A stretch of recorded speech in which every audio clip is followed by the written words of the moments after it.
My name's Nicole. I'm a massage therapist. I live in Hermosa Beach, California, and I'm 24 years old. The first day that we took off and we aborted the Rembrandt, we were all pretty excited and got dressed up in our nicest clothes, and we're expecting to go to some great big last meal and maybe have a celebration before we took off. Thought we had all of our clothes packed that we were going to bring with us, all of our luxury items and everything else like that. Took turns sleeping on and off on the floor.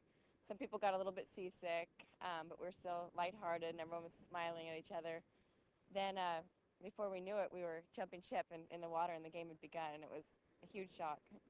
When Jeff told us we were going to wear the clothes on our back, I panicked. I had extremely uncomfortable shoes on and just this tiny little dress that we barely could get zipped up. And so at the last minute before I left, I opted not to wear a bra in order to get the dress on easier, which was very scary to mix in a minute. I was going to be jumping ship and swimming in the water, with not a whole lot on.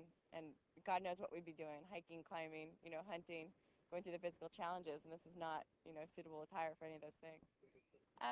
Looking back, on this first day since being voted out, my experience was very different than what I was expecting. Most importantly, I have to say that it's real, that I think that when I, seen it before and thought about what I was going into, I thought it was going to be a lot easier than it was. The conditions are very real, especially the cold at night, the rain, the bugs, the lack of food, thirst. It was a lot tougher than what I was expecting. But more than that, even the idea that people are playing mentally with you from the very beginning was extremely shocking for me. I wasn't prepared for what I was about to step into and took it a little bit too lightly and actually accepted that some of these people were becoming friends with me and didn't realize exactly what was going on. I learned a lot in the 3 days that I was there. I realized how long 3 days actually is. Each night felt like it was 20 hours long. I also learned that certain comforts shouldn't be taken for granted, and that to take some value in the good friends that I do have, because once you get out there and you realize how some people can be, it's pretty amazing. That was one of the hardest things for me, was not really having anyone you could honestly talk to in that amount of time, going through the struggle that you're already going through, and then not knowing if any of the people around you can be trusted. That made it difficult. I also think that I'll never pass up a meal just because I think I've eaten too much. I'll take what's given and appreciate it a little bit more. As we were paddling into tribal council, I had some jitters in my stomach because of the way the events had sort of fallen apart throughout the day. I had a pretty good feeling that it might be me. I was going to stick with all I could hope for, which was my last chance, and the last alliance, and what we talked about was to vote Ryan S. out. But the fall through with the girls, and then what it led to with the guys and their reaction, I had a pretty good feeling that I was going home, and had already kind of dealt with it earlier in the day, and so it was exciting to me.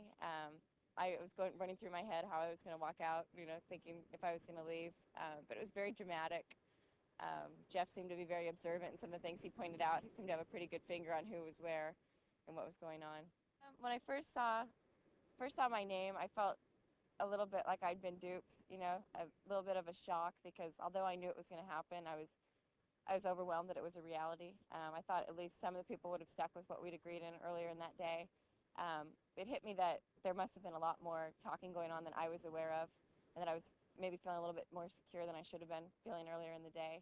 I was disappointed to be going home because I wanted to make it further, but at the same time I accepted it and I understood why it happened, and so I was able to go with it. As at tribal council, when Jeff asked me, to bring up my torch and it was time to go, part of me was laughing, part of me was a little disappointed. When I pictured myself there before, I was worried I might break down and cry, but I was half on the verge of laughing because I knew the irony of the situation. It was sad to know I was leaving, but when he put my torch out, there was a big feeling of relief in me at the same time, a relief that I wasn't going to be spending another night out there. And so it was okay. If I had the chance to go back and do Survivor over again, I think that my goal would be to keep my mouth shut for longer, but at the same time, that was my goal this time, and I just wasn't able to do it. Even for $1 million, who I am came out. I just couldn't bite my tongue. I tried. I couldn't do it. So I guess I don't really have any regrets because I can't change who I am.